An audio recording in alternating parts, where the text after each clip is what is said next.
कांग्रेस के खिलाफ मैं इलेक्शन लड़ा था, मौलाना के खिलाफ नहीं लड़ा था, इसलिए कि कांग्रेस ने हमको वादा करके पैसा नहीं दिया। 450 करोड़ की वादे की बात थी, लेकिन 1 रुपया नहीं दिया। जब तक माओवाद के साथ हैं तब तक है, इन्हीं की वजह से हम आए हैं।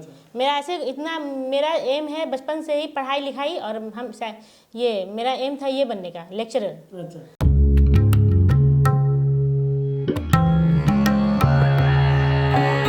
मैं मीडिया के खास प्रोग्राम चाय बिस्कुट के चौथे एपिसोड में आपका स्वागत है।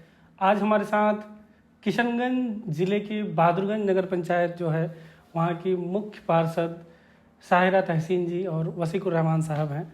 हम इनसे बात करेंगे बहादुरगंज नगर पंचायत के जो मसले हैं और इनके राजनीतिक जीवन, जो इनका राजनीतिक जीवन जो राजनीति में जो सफ़र रहा है अब तक, खासकर वसीकुर रहमान साहब का, और इस पर तमाम चीज़ों पर हम बात करेंगे। चाय बिस्कुट आप लगातार देख रहे हैं, तारीफ भी कर रहे हैं हमारे प्रोग्राम की, तो सीधे सवाल लेते हैं। साहिरा तहसीन जी, सबसे पहला सवाल आपसे लेंगे।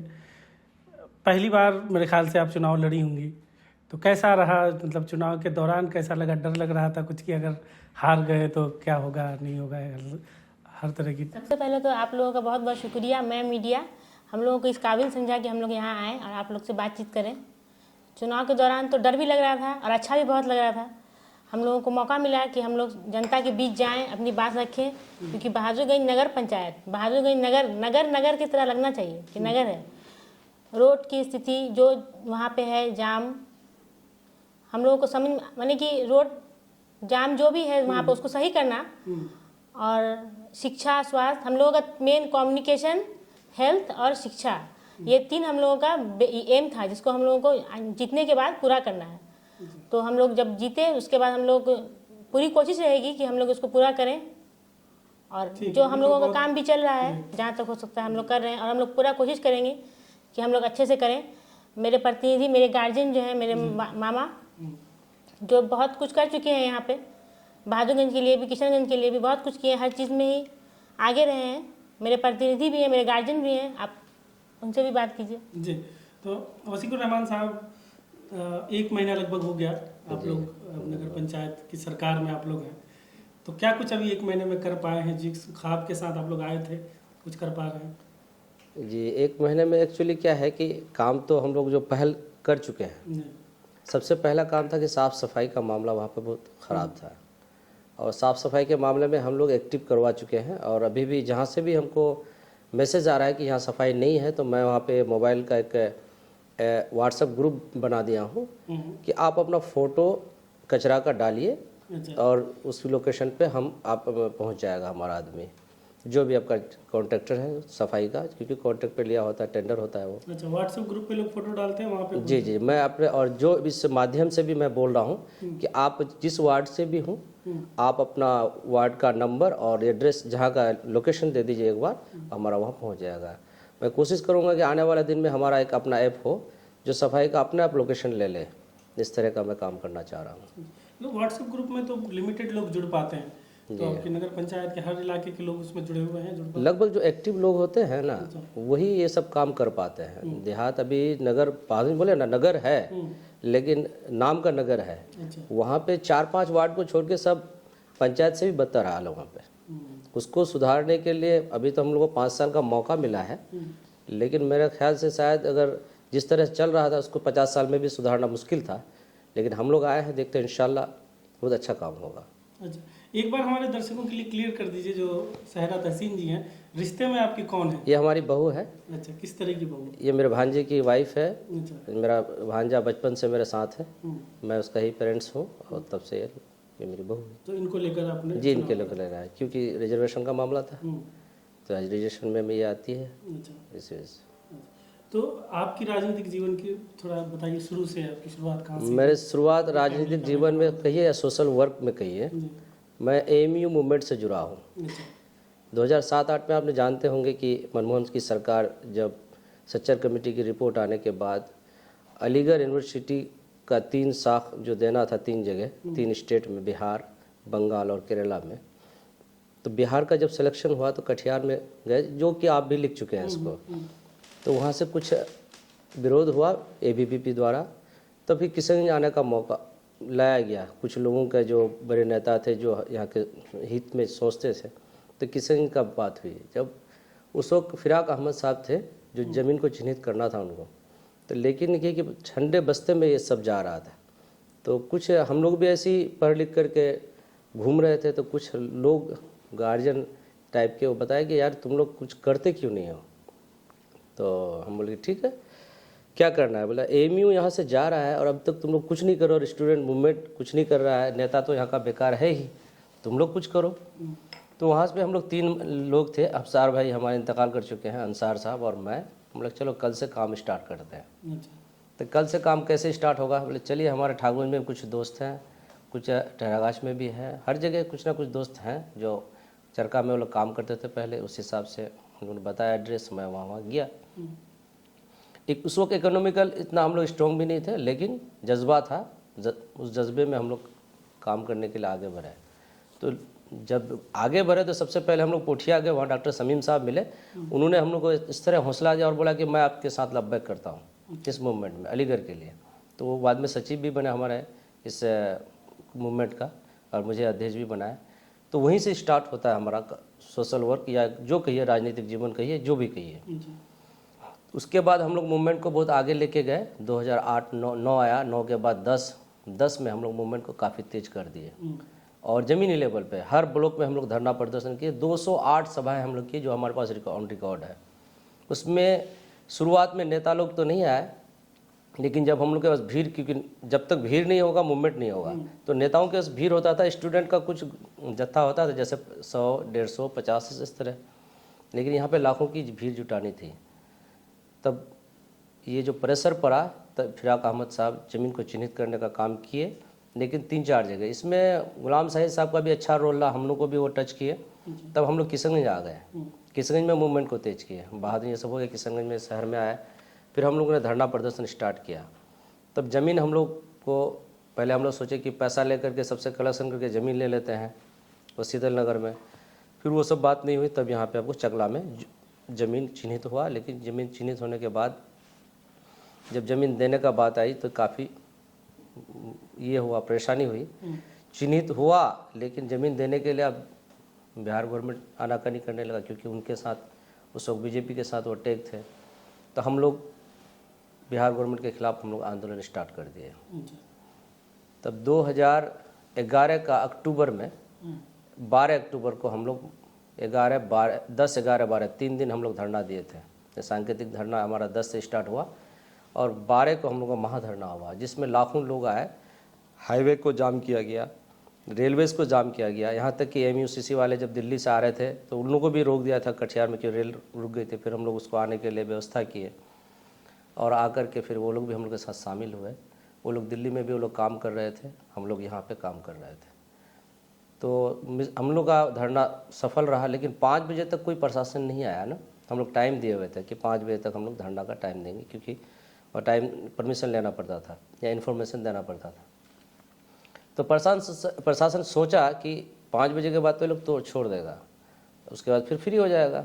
उस वक्त तक हमारे पास कोई नहीं आया। हम लोग के पास एमपी साहब को सरपरस्त बनाया गया, मौलाना सहल कासमी साहब मरहूम, वो सरपरस्त रहे। जितने भी एमएलए, एमएलसी, मेंबर, पार्टी के जितने लोग थे, सब अपने झंडे को छोड़ के एक मतलब मूवमेंट में आ गए। उसका नाम education movement, Kishanganj education movement नाम पड़ा, रजिस्ट्रेशन भी हुआ हम लोग।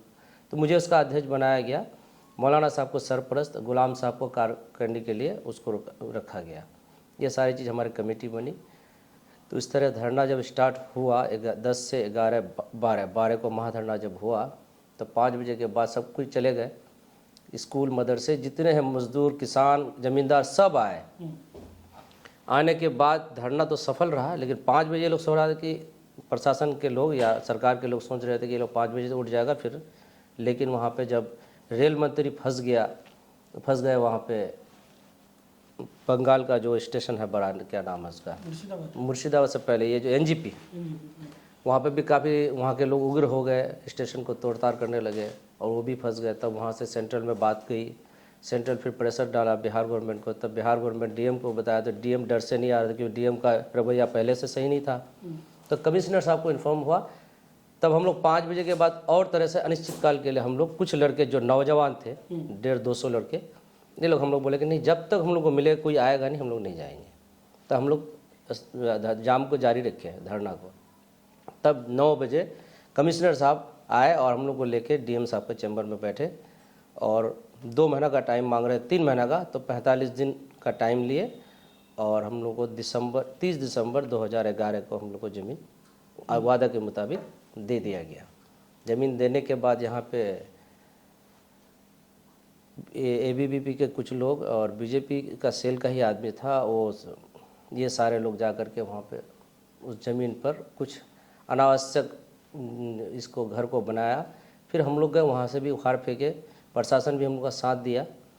तब से अब तक उसमें झमेला लगाते रहा। अब तक हम लोग का वहाँ पे फंड, जब फंड देने की बात आई तो यहाँ पे एक केस जारी कर दिया, वो क्या नाम है, वनवासी कल्याण समिति का वो आदमी जो बीजेपी से जुड़ा हुआ है और बीजेपी जो उसके इशारे पे काम कर रहा है। तो हमारे जायसवाल जी हैं, जायसवाल जी यहाँ पे रहे, MLC रहे हैं तब से लेके अब तक, क्योंकि जिस संस्था से वो जुड़े हुए हैं, वो क्या नाम है उसका, कौन, हेम्ब्रंग नाम है क्या उसका, मुकेश हेम्ब्रंग वनवासी कल्याण समिति का अध्यक्ष है और वो बीजेपी का ही विंग है।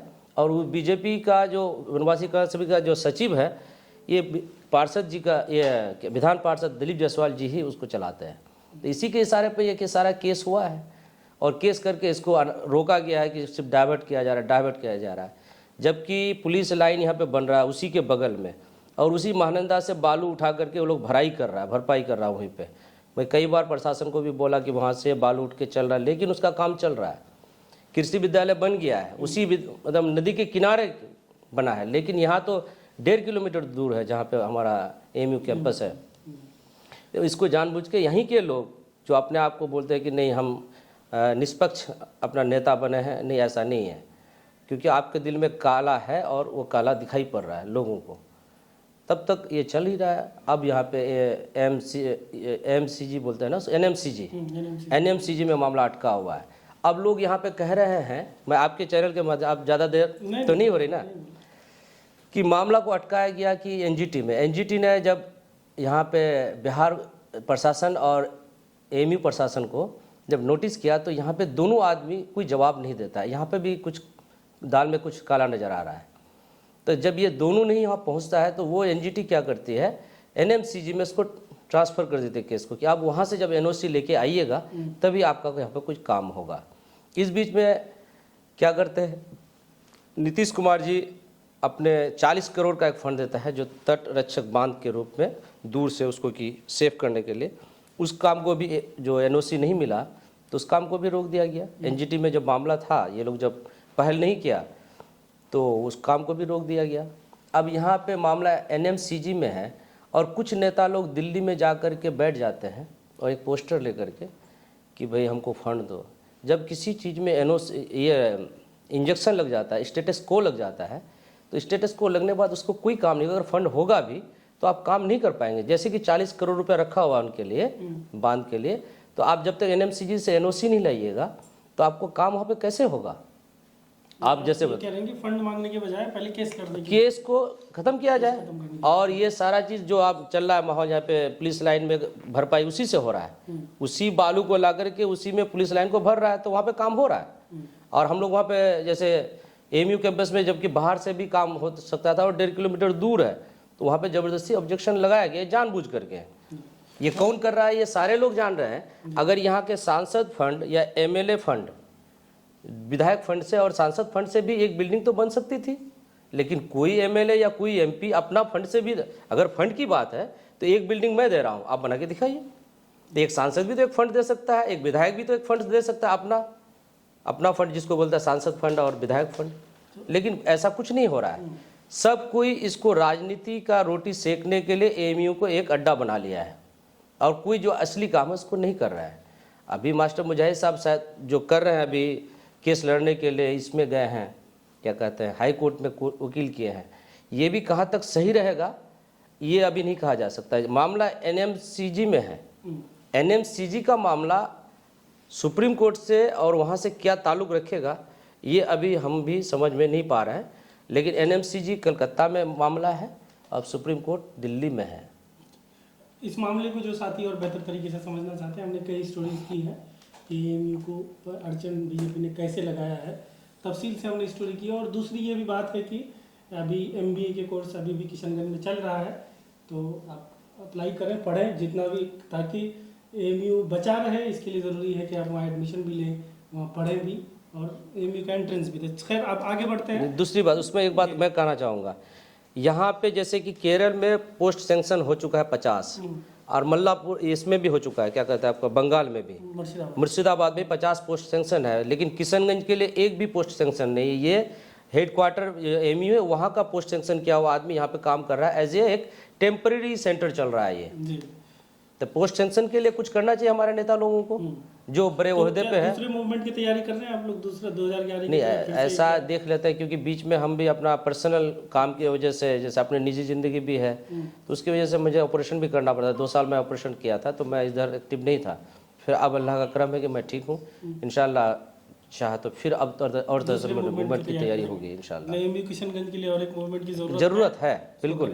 जब थोड़ा और आगे बढ़ते हैं, क्योंकि नगर पंचायत का जो चुनाव है उसमें मुख्य पार्षद और उप मुख्य पार्षद का चुनाव पहली बार इस तरीके से डायरेक्ट हुआ। जी जी। तो क्या चैलेंजेस आए इसमें इलेक्शन लड़ने में? जी, चैलेंजेस तो बहुत है, क्योंकि अब यहाँ पे डायरेक्ट पब्लिक को चुनना है, हमारा अपना मुख्य पार्षद, चेयरमैन जिसको कहते हैं। किशनगंज में भी हुआ, आप तो देख ही रहेंगे किशनगंज का क्या हुआ, बाद में पूरे बिहार में हुआ। सबसे बड़ा चुनौती यह है कि एक बार तो इलेक्शन का घोषणा हो गया, फिर उसको रोक दिया गया, स्टे हो गया। स्टे होने के बाद सब कुछ अब इलेक्शन नहीं होगा, सारा लोगों का मेहनत पानी में फिर गया, जिस तरह कहा जाए। लेकिन वो चीज़ हमारे लिए एक अमृत साबित हुआ, मैं अपने लिए बोल रहा हूँ, क्योंकि लोग समझने में पहले देर हो रही, मतलब बहुत जल्द कर रहा था कि क्या है, सही है नहीं है। जब लोग हमको जाना कि ये आ रहा है, तो इस बीच में लोग समझने लगे नहीं ये आदमी सही है। इस बीच में उनको 1.5-2 महीना का टाइम लगा। तो लोग क्या किया, पहले हमारा मूवमेंट जब कम था, उससे 10 गुना ज़्यादा मेरा मूवमेंट बना, ये स्टे होने की वजह से। उससे फायदा हुआ, उससे हमको बहुत फायदा हुआ, टाइम मिल गया। इससे पहले कोई चुनाव लड़े आप? चुनाव तो मैं बहुत लड़ा हूँ, अगर कहिएगा तो मैं फादर भी लड़े हैं, 2009 में MP का इलेक्शन लड़े हैं। कौन सी पार्टी से? ये पार्टी थी चंद्रशेखर जी का एक टॉर्च छाप था, उसमें अब्बा को लड़ाए थे। मैं वो जो AMU वाला ही बात जब फिर आ जाती है, 2014 में मैं भी लोकसभा लड़ा हूँ। अच्छा, आप कौन सी पार्टी से? हम लड़े थे मुस्लिम लीग से। अच्छा, क्योंकि मैं इंडिपेंडेंट लड़ रहा था, तो मुस्लिम लीग बोला कि मैं भी एक यहाँ पे अपना कैंडिडेट देना चाह रहा हूँ। तो अफसर भाई थे, वो बोला कि जब लड़ ही रहे हैं आप, तो मुस्लिम लीग का मेरा पार्टी से लड़िए, अब मैं आपको। तो 2014 में आप मौलाना साहब के खिलाफ इलेक्शन? एकदम जी, इसलिए मैं कांग्रेस के खिलाफ लड़ रहा था। इसलिए कि आपको जब 2008 में सोनिया गांधी यहाँ आई थी विधानसभा मैदान, तो उन्होंने कहा था कि अगर यहाँ पे बिहार गवर्नमेंट हमको अगर ज़मीन दे देती है, तो 450 करोड़ रुपया हमारे पास रखा है, आपको ज़मीन मिलते ही फंड दे दिया जाएगा। जब 2011 में हम लोगों ने ज़मीन ले ली, तो आपने इस बीच में 2 साल 6 महीना हुआ, 12 और 13, 14 का आपका तीसरा महीना में आपको इलेक्शन हुआ जब मोदी सरकार आई। इस बीच में कांग्रेस की सरकार रही, कांग्रेस की सरकार ने 1 रुपया का फंड नहीं दिया, और 10 करोड़ रुपया जो आया भी, ये मोदी गवर्नमेंट में आया आपको 2015 में, ओनली 10 करोड़ रुपीज़। तब उसी चीज़ को जब वो वादा खिलाफी किए, तो मैं बोला कि कांग्रेस ने वादा खिलाफी किया कि 450 करोड़ रुपया रखा हुआ है, लेकिन हम मूवमेंट को चलाए, और हम लोग हर जगह जाके बोले थे कि अगर हमको ज़मीन मिल जाती है तो हम लोग आपको जिस दिन मिलेगा उसको 2-3 महीने के अंदर में हम लोग का पेमेंट आ जाएगा। तो 6 महीना बाद हम उसके खिलाफ हो गए थे, क्योंकि हम कांग्रेस के खिलाफ मैंने बयान दिया था, तो उस पर हमको पंचायती भी हुई थी। जबकि मौलाना साहब आलिम हैं, मैं इनका बहुत रिस्पेक्ट उस वक्त भी करता था और आज भी कर रहा हूँ, लेकिन कांग्रेस के खिलाफ मैं इलेक्शन लड़ा था, मौलाना के खिलाफ नहीं लड़ा था। इसलिए कि कांग्रेस ने हमको वादा करके पैसा नहीं दिया। 450 करोड़ की वादे की बात थी, लेकिन 1 रुपया नहीं दिया। यहाँ तक कि जब इलेक्शन की बात आई, तो सोनिया गांधी फिर 30 जनवरी 2014 में आकर के फिर वो घोषणा करती है कि 136 करोड़ रुपया मैं घोषणा की, सिर्फ घोषणा, पैसा एक भी रिलीज नहीं हुआ। ये 2.5 साल जो आप रहे, तो आपने 1 भी रुपया का फंड क्यों नहीं दिया, एक मकान क्यों नहीं बनाया, इतना सारा झमेला तो नहीं होता। इस जिद में मैं इलेक्शन लड़ा था कांग्रेस के खिलाफ। मुझे इलेक्शन लड़ने का शौक नहीं था। कितने वोट आए थे? मुझे 8,000 समथिंग 9,000 वोट आया था। आगे सोच रहे हैं लड़ने के इलेक्शन? नहीं, मुझे इलेक्शन लड़ना मैं ज़रूरी नहीं समझता हूँ। मैं समझता हूँ कि लोगों का काम हो और जन कल्याण काम हो, चाहे एजुकेशन के डिपार्टमेंट में हो, चाहे किसान के लिए भी मैं बहुत लड़ा हूँ, यहाँ तक कि मैं सब डिवीज़न बहादुरगंज को बनाने के लिए मैं काफ़ी पैदल मार्च भी किया हूँ, बहादुरगंज टू किशनगंज। हमारा पूरी टीम की है, उसमें सारे लोग शामिल भी है, पप्पू यादव भी शामिल हुए थे। तो इस तरह का काम मैं करता हूँ। मुझे काम होना मकसद है, अगर काम नहीं हुआ तो उसके विरोध अगर हमको इलेक्शन लड़ना पड़े तो मैं उससे पीछे नहीं हटता हूँ। अब जैसे नगर बहादुरगंज की बात आई कि मैं कभी नहीं सोचा कि मैं चेयरमैन का इलेक्शन लड़ूंगा, लेकिन जब देखा कि बहादुरगंज को नगर लोग बोल रहे हैं लेकिन नगर कुछ है ही नहीं वहाँ, ना लाइट, स्ट्रीट लाइट सही से जल रहा है, ना आपका रोड है, ना नाला है, ना पानी की व्यवस्था सही से है, ना साफ सफाई है, ना कोई ट्रैफिक रूल्स है, और जाम का समस्या ज़्यादा है। जैसे एक बहादुरगंज एक हाट बनकर आ गया है। लोग दिल्ली, पंजाब, मुंबई जाते हैं, वहाँ से कुछ सीख के आते हैं, लेकिन यहाँ आने के बाद भूल जाते हैं। तो वही लोग फिर बाहर जाते हैं तो सही तरीके से चलते हैं, लेकिन यहाँ आने के बाद भूल क्यों जाते हैं कि मुझे अपने रूल्स को फॉलो करना चाहिए, ट्रैफिक रूल्स को, या फिर साफ़ सफाई को। अपना कचरा अपने डस्टबिन में डाल के फिर वो बाहर वाला डस्टबिन में डाल दें, फिर वहाँ से सफाई कर्मी ले जाएगा। तो एक सभ्य नागरिक को चाहिए कि एक सभ्य बन के एक आदर्श नगर को बनाना चाहिए। मैं भी आपके चैनल के माध्यम से उन्हें पैगाम दूंगा कि आप एक आदर्श नागरिक हो, और आदर्श नागरिक का एक आप सबूत दीजिए कि मैं नगर को बेहतर बना सकूं। उसमें हम अकेले नहीं कर सकते हैं जब तक पूरे नागरिक का सहयोग नहीं होगा। और इसी चीज़ को लाने के लिए मैं चेयरमैन में आया हूं, क्योंकि वहाँ पर रिजर्वेशन था, तो रिजर्वेशन में कुछ प्रोटोकॉल है, जो सर्टिफिकेट है ये हमारी बहू की थी, तो हम सोचा कि बेहतर मौका है, इस बीच में मैं आ सकता हूँ। तो अब आपके पास आते हैं, बहुत देर से आप इंतजार भी करते हैं कुछ बोलने का। तो उम्मन होता है हमारे इलाके में, जब महिलाएं इलेक्शन लड़ती हैं तो घर पर ही बैठी रहती हैं, तो आपके साथ भी ऐसा है, आपको काम करने का मौका दिया जा रहा है? नहीं, काम करने का मौका दिया जा रहा था। हम जब इलेक्शन लड़ रहे थे तो भी हम सब कन्वेंसिंग के लिए हर जगह गए, जहाँ जहाँ गए मामा वहाँ हम भी गए, हम भी बोले, लोग मुतासिर भी हुए मेरी बातों से। लोगों को लगा कि नहीं, आना चाहिए इन लोगों को। एक तो मामा, फिर हम भी अपने जानते जहाँ तक हो सका वहाँ तक हम गए, बहुत मेहनत किए, और अल्लाह के रहम से मेहनत रंग भी लाई। बहादुरगंज की जनता का आपके माध्यम से बहुत बहुत शुक्रिया अदा करते हैं कि हम लोगों को मौका दिए, और हम लोग अब जो जिस वादे पे खड़े उतरने की पूरी कोशिश करेंगे। जो वादा हम लोग जनता से किए उस पर खड़े उतरने की पूरी कोशिश करेंगे। बात जनता के बीच जा रही है? हाँ, जितने के बाद भी जनता के बीच गए, मगर अभी थोड़ा हम बिजी हैं, क्योंकि थोड़ा मेरा फैमिली भी है अपना, लेकिन हम जनता से छोड़ेंगे नहीं, हम फिर जाएंगे। और हम बोले भी हैं कि हम आप लोगों से मिलेंगे, और जो भी मुसीबत मसला होगा वो रखा जाएगा। हम बोलेंगे, अपने प्रतिनिधि मामा को बोलेंगे सब बात, सारी बात। तो आगे भी क्या राजनीति में आपको रहना है? मतलब कुछ अलग लग रहा है ये काम, राजनीति में टिके रहना है, या जब तक मामा लड़ाएंगे तब तक लड़ेंगे? नहीं, जब तक मामा के साथ हैं तब तक है। इन्हीं की वजह से हम आए हैं। अच्छा। मेरा एम है बचपन से ही पढ़ाई लिखाई, और हम ये मेरा एम था ये बनने का, लेक्चरर। अच्छा। तो मामा बोले, क्योंकि मेरे पास 5 साल अभी वक्त था, हमको बीएड भी करना चाह रहे थे, हम एमए भी है, पीजी भी है, क्योंकि अभी हम बीए में ही हैं। बीए मेरा फाइनल हुआ, मेरी शादी हो गई। तो मामा बोले कि जैसा हम वहाँ का हाल देखे बहादुरगंज का, सही मायने में रोड का स्थिति बहुत गंदा है। रोड हो, लाइट हो, जो भी हो, पिछला जो भी काम है वो सही से नहीं किया गया। नल जल योजना हो, कोई भी काम सफल और सही नहीं है। समझ में नहीं आ रहा था कि क्या स्थिति है। रोड तो एकदम कचरा है, रोड का तो एकदम ही बुरा हाल है। सबसे पहले तो रोड सही होना बहुत ज़रूरी। रोड, शिक्षा, ये सब तो ज़िंदगी का कि एक ये अहम हिस्सा है। अगर सही नहीं होगा तो बहुत दिक्कत है आदमी के लिए, आगे के लिए। यही सब देखते हुए हम सोचे कि नहीं, इनके साथ खड़ा होना चाहिए हमको। जब साथ दे रहे हैं, सपोर्ट है, तो फिर चलते हैं। तो जब जनता के बीच गए तो और लगा कि नहीं, बाप रे, बहुत ही बुरा हाल है। बहुत अफसोस भी हुआ देख करके। तो इसी वजह पढ़ाई भी आपकी भी साथ में चल रही है? मेरी पढ़ाई साथ में चल रही है। तो वसीकुर रहमान साहब, वापस आपके पास आते हैं। चुनाव के दौरान सबसे ज़्यादा वोट आपको किस वार्ड से मिला?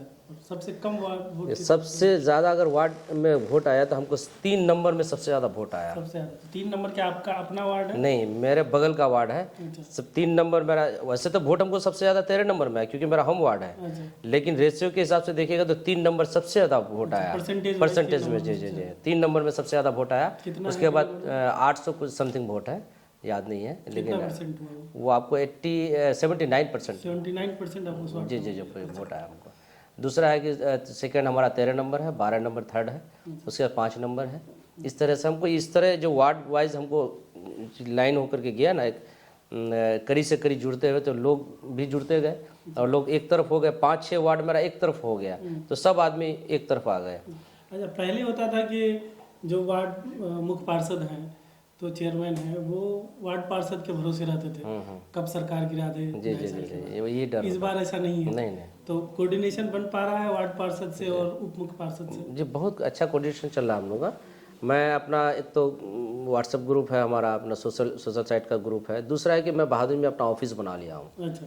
तो बहादुर जो एक बहादुर सेंटर है और उसी में मैं पहले कभी चेयरमैन का कोई ऑफिस नहीं हुआ करता नगर था। पंचायत का ऑफिस तो है ना? वो तो है, मेरा पर्सनल भी ऑफिस है। मेन रोड बहादुरगंज में रजिस्ट्री ऑफिस के पास जो मेरा मकान है उसमें मैं एक ऑफिस बनाया हूँ। तो लोगों का जन समस्या को सुनने के लिए और उसका हल करने के लिए मैं दिन भर अभी इतना बिजी रहता हूँ। जैसे कि उस दिन आप बताया कि हमने डेली हमारा 3 से 4 लोगों का समस्या का समाधान के लिए 3-4 मीटर आता है। और वहीं घर के पीछे में मैं एक हॉल टाइप का टीन का सेट लगा के बना दिया हूँ और कुर्सी उर्सी लगा दिया हूँ। लोगों का समस्या का हल वहीं कर रहा हूँ। और जो भी बात हो रही है, कल पोस्ट ऑफिस वाले भी लोग आए थे कि हमारा जो जीवन बीमा है, बचत खाता है, लोगों को हमको बताइए, आप बताइएगा तो हमारा लोग आएंगे। और क्योंकि और सब कंपनी LIC से हमारी बीमा सस्ती भी है और क्योंकि मेरा एजेंट नहीं है तो सब वार्ड कमिश्नर को कल बुला करके मैंने भी बताया और वो उनको भी बता दिया कि आप बताइए। तो सही मैंने देखा कि वहाँ पे पोस्ट ऑफिस वाला बहुत बढ़िया चल रहा है और बहुत बढ़िया स्कीम भी है उनके पास। जो LIC वाले दे रहे हैं तो एजेंट लोग पहला साल का जितना भी किस्त है वो खा जाता है, मतलब कमीशन के रूप में चाहे जो भी हो, उनका प्रोसेस है। लेकिन पोस्ट ऑफिस में ऐसा नहीं है। पोस्ट ऑफिस में बचत है और लोगों को पॉलिसी सस्ती मिलती है, उतना ही का वैलिड होता है लेकिन तो सस्ती मिलती है। आप अभी किसी पार्टी से जुड़े हैं? नहीं, मैं अभी तब से जुड़ना है किसी? नहीं, मैं पार्टी से इसलिए नहीं जुड़ना चाहता हूँ कि जिस पार्टी का अगर आप बन के रहिएगा तो उस पार्टी का वही आपको बस्ता ढोना पड़ेगा। और दूसरा है कि उसके खिलाफ आप कभी बात नहीं कर सकते हैं। तो मैं हमेशा से हर पार्टी का विरोध, इसलिए कोई भी काम अगर चाहे अभी नीतीश कुमार जी हो, इससे पहले चाहे कांग्रेस की हो या BJP की हो, हम लोगों के साथ रहते हैं। लोग ही हमारे पार्टी हैं। जैसे राजनीति में लंबा चलने के लिए तो किसी पार्टी से, किसी विचारधारा से जुड़ना। विचारधारा तो सही है लेकिन पार्टी में जुड़ना और विचारधारा दो अलग चीज़ है मेरे हिसाब से। पार्टी में होने का मतलब है कि पार्टी को आप चला रहे हैं, आपके थ्रू उनका पार्टी चमक रहा है, लेकिन जब वक्त आता है तो पार्टी मुकर जाती है तो उस वक्त बहुत हर्ट होता है। इस वजह से नहीं जुड़ता हूँ मैं किसी पार्टी से। और मैं ठीक है, मैं नीतीश कुमार को अच्छा CM मान रहा हूँ और नीतीश कुमार जी बिहार में अब तक का मैं सबसे बेस्ट CM मानता हूँ।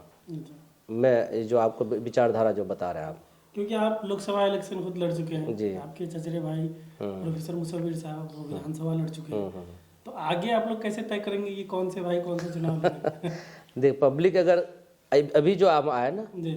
तो पब्लिक बोला कि ठीक है इनको आने दीजिए। अच्छा। तो बोला ठीक है, कोई वेलकम है, जो इनको आप चाहते हैं उनको। अगर मसूर भाई को बोलेंगे कि आप लड़िए तो ठीक है, हमको कभी हम पोस्ट पर नहीं गए और मसूर भाई को चाहेंगे तो मसूर भाई आएंगे। अदरवाइज हमको बोलेगा कि पब्लिक पे ठेल देना बातों को। नहीं, आपस में तो मशवरा होता है। मशवरा वही पब्लिक मशवरा का मतलब कार्यकर्ता, पब्लिक मतलब कार्यकर्ता। पूरा पब्लिक तो नहीं कि विधानसभा में अगर 10 लाख पब्लिक है सबको पूछना जरूरी है। और हर पंचायत से 10-10 आदमी आकर के बोले कि नहीं आप नहीं आप। इस बार भी वही हुआ, 4 आदमी से वार्ड के आदमी आया कि ठीक है आप नहीं, इनको ले आने दीजिए, एक बार इनको भी ट्राई किया जाए।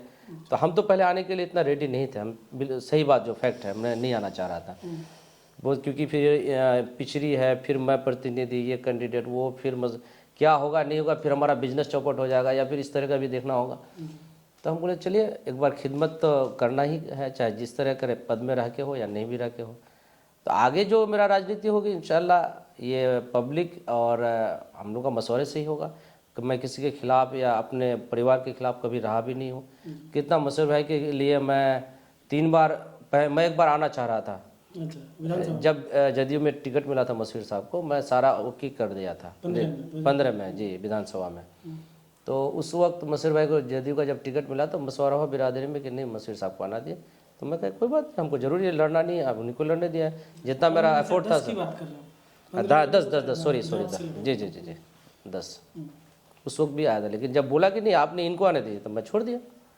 जैसे बोले ना मशवरा होगा, मशवरा में जो तय पाएगा वही होगा। बिजनेस की बात कर रहे हैं? जी हमारे पास बिजनेस है। एक तो हमारे पास एहसास टी है। अच्छा, एहसास जी आप जो चाय पी रहे हैं, गार्डन नहीं, हम लोग अपना ब्रांड है और हमारा जो भांजा है मेन वही चलाता है इसको। तो हम लोग का पैकेजिंग भी है और वहीं पे सिलीगुड़ी में ऑफिस है। और मुख्य पार्षद जी के जो जी जी जी जी जी जी और हमारा अपना मछली का बहुत बड़ा कारोबार है मेरा अपना घर में जो तालाब है मछली हमारा लगभग 8 एकड़ में हमारा मछली का पालन हो रहा है। और खेती बाड़ी भी मैं बड़ा कर रहा हूँ, ट्रैक्टर है अपना 2 और यही 2 बिजनेस है हमारा। तो चाय क्या मतलब जो फाइनल चाय पत्ती बनता है वो बनाते हैं आप लोग? जी जी फाइनल चाय पत्ती हम लोग जैसे कि किसी फैक्ट्री में बन रहा है वो प्रोसेसिंग करके बना लिया, उसको हम लोग लेके यहाँ पे अपना पैकेजिंग करके ट्रेडिंग करता हूँ अपना मार्केट में। पैकेजिंग जी पैकेजिंग और मार्केटिंग हमारा है। अच्छा, तो चल रहा है जी बढ़िया चल रहा है अल्हम्दुलिल्लाह। क्या नाम होता है? एहसास टी है हमारा जी। चाय बिस्कुट प्रोग्राम है तो जी, जी, लोग जी। शायद आपका एहसास टी सी आप लोग भी पीजिए एहसास टी। हाँ चलिए आगे से वही पियेंगे। जाते जाते आप क्या कुछ कहना चाहेंगे बहादुरगंज आपके नगर पंचायत की जनता से? बहादुरगंज की जनता से सबसे पहला मेरा कहना ये है कि जिस तरह से हम लोग साथ हैं, तो हम लोग तो 18 वार्ड है हम लोगों का, 18 वार्ड में हम लोग पहुँच नहीं सकते हैं। कोई वार्ड कोई भी जनता को अगर कोई तकलीफ है, कोई मसला है, तो वो हम लोगों से बात करे। हम लोग का ग्रुप है, हम लोगों का ग्रुप है, हम लोग एक ग्रुप में बात करें, इनका ऑफिस है, वहाँ आए या हमसे ही बात करे या मेरे हस्बैंड से, जिससे भी बात करे। ये नहीं कि मन में है और मन में कुछ मन मुटाव चल रहा है, तो ये तो हम लोग अल्लाह ताला तो अल्लाह कोई तो नौज़बिल्ला नहीं है ना, कोई क्या जानेगा कि किसके दिल में क्या चल रहा है। तो जिसको भी जो शिकायत है इंशाअल्लाह जब वो आगे आके रखी जाएगी, उस बात को अगर वो रखेंगे तो उसको हम लोग पूरा करने की पूरी कोशिश करेंगे। बहादुरगंज की जनता से मेरा बस इतना ही अपील है, कहना है कि हम लोग जिस तरह से आगे आए हैं वैसे तरह से उन लोग भी हम लोगों का सहयोग दें, हम लोग का साथ दें। जिस तरह से इलेक्शन में इतने अच्छे वोट से हम लोग जीते हैं, उसी तरह से हम लोगों को सपोर्ट दें, हम लोगों का साथ दें, ताकि आगे भी परेशानी नहीं हो। और हम लोगों का जो मोहब्बत जो है जनता को हम लोग के प्रति, जो माने कि उन लोगों का सोच है हम लोग के लिए, उस पर खड़ा उतरने के लिए तो उन लोगों को भी बोलना होगा ना, जो मुसीबत उन लोगों को है। बस मेरे उन लोगों से यही कहना है कि जो भी दिक्कत मुसीबत आए उसको हम लोग के पास आके बोले, या मेरे पास या मामा के पास, जहाँ तक फोन कर लें, जो भी करें, ग्रुप में जुड़े या मामा का ऑफिस है वहाँ जाएं, मगर बात को बोले। आप कुछ कहना चाहेंगे जाते जाते? मैं सबसे पहले पूरे नगर वासियों को मैं शुक्रिया अदा करता हूं कि आपने मुझे चुना, और मेरा एक मैसेज है कि आप नगर को एक आदर्श नगर बनाने में मुझे सहयोग दें और हर नियमावली का आप पालन करें, चाहे यातायात हो, चाहे आप सफाई में अपना सफाई का ध्यान आप भी रखें। कहीं पे भी कोई चीज़ का दिक्कत हो आप हमसे कहें। हमारा व्हाट्सएप ग्रुप है, क्योंकि हम नगर में हर वार्ड का ग्रुप बना चुके हैं। उसमें अगर आपको सफाई में कहा, सफाई का फ़ोटो लीजिए, जहाँ का वहाँ का एड्रेस दीजिए और आपका कहाँ सफाई भी हो जाएगी। और नल जल योजना जो बहुत दिन से अधूरा है, उसको हम लोग अपना रेजोल्यूशन में ले चुके हैं बोर्ड की मीटिंग में। ये बहुत जल्दी हम लोग का वो चालू होने वाला है और काम स्टार्ट हो जाएगा। दूसरा है कि हमारा नगर पंचायत के जो मुख्य चौक है, झांसी रानी चौक, इनको सारे लोगों ने घेर करके जाम करके रखा है। वहाँ के अपने ही दुकानदार लोग हैं। ये मैं मैसेज आपके थ्रू देना चाह रहा हूँ कि आप जो अपनी दुकान तक महदूद रहिए। शेड को आगे बढ़ाते हैं, फिर उसके आगे सामान रखते हैं, फिर रोड जाम हो जाती है। रोड अगर 22 फीट का है तो रोड आप 8 फीट कर दिए हैं। सारे लोग दुकानदार लोग उसको इंक्रोचमेंट कर लिया है, तो इसको बराए मेहरबानी खाली कर दीजिए। उसका भी प्रोसेस चल रहा है। सीओ साहब को हम लोग नापाई के लिए दे चुके हैं। सीओ साहब नापी करके जिस दिन चिन्हित करेगा, हम लोग उस दिन अतिक्रमण को खाली कर देंगे। और खाली करने में कहीं दुश्वारी होगी हम लोगों को तो फिर बल प्रयोग किया जाएगा। ये फिर बाद में फिर आप उनको कहिएगा कि मैं आपको बनाया और आपने फिर बल प्रयोग कर रहा है। तो मैं अभी से इस चीज़ के लिए आपको मैसेज देना चाह रहा हूँ। वोट नहीं बिगड़ेगा इससे? जी, वोट के बिगड़ने और नहीं बिगड़ने से मैं ये काम को रोक नहीं सकता हूँ, क्योंकि मेरा मैनिफेस्टो में ही था कि मैं जाम मुक्त करूँगा और अतिक्रमण को हटाऊँगा। मैं पहले ही एक चीज़ बता चुका हूँ। अगर ख़राब होगा तो फिर वही लोग, कुछ लोग 10 लोग ना, लेकिन यहाँ सैकड़ों लोग। उस दिन एक पेशेंट एम्बुलेंस में जाम हो गया और पेशेंट वहीं पे डेथ कर गई रास्ते में आते आते। तो बचे, हाँ, चौक से आगे निकलते, क्योंकि देर हो गया, उनको जाना था किशनगंज, लेकिन वहाँ पे लगभग 45 मिनट रुकना पड़ा उनको। तो इमरजेंसी में लोग जाएंगे कैसे? और उस दिन एक मेरा फ्रेंड का फ्लाइट छूट गया, 1 घंटा वो वहाँ पे अली हुसैन चौक में रुक गया। तो 1 घंटा से यहाँ बागडोगरा उनको पहुँचना था, फ्लाइट छूट गया। अब सोचिए इसमें क्या कीजिएगा? अतिक्रमण खाली करना चाहिए या नहीं करना चाहिए? लोगों को हम राहत देने के लिए आए हैं, ना कि सिर्फ कुछ चंद बिजनेसमैन की वजह से हम जाम मुक्त नहीं करें। बहुत बहुत शुक्रिया सायरा जी और वसीकुर रहमान जी। आप देख रहे थे चाय बिस्कुट मैं मीडिया के खास प्रोग्राम। ये प्रोग्राम आपको कैसा लगा कमेंट कर ज़रूर बताएं, और आगे 5वें एपिसोड में और आगे के एपिसोड में हमें किसे मेहमान के तौर पर बुलाना चाहिए अपने स्टूडियो में, ये भी कमेंट करके ज़रूर बताएं। शुक्रिया।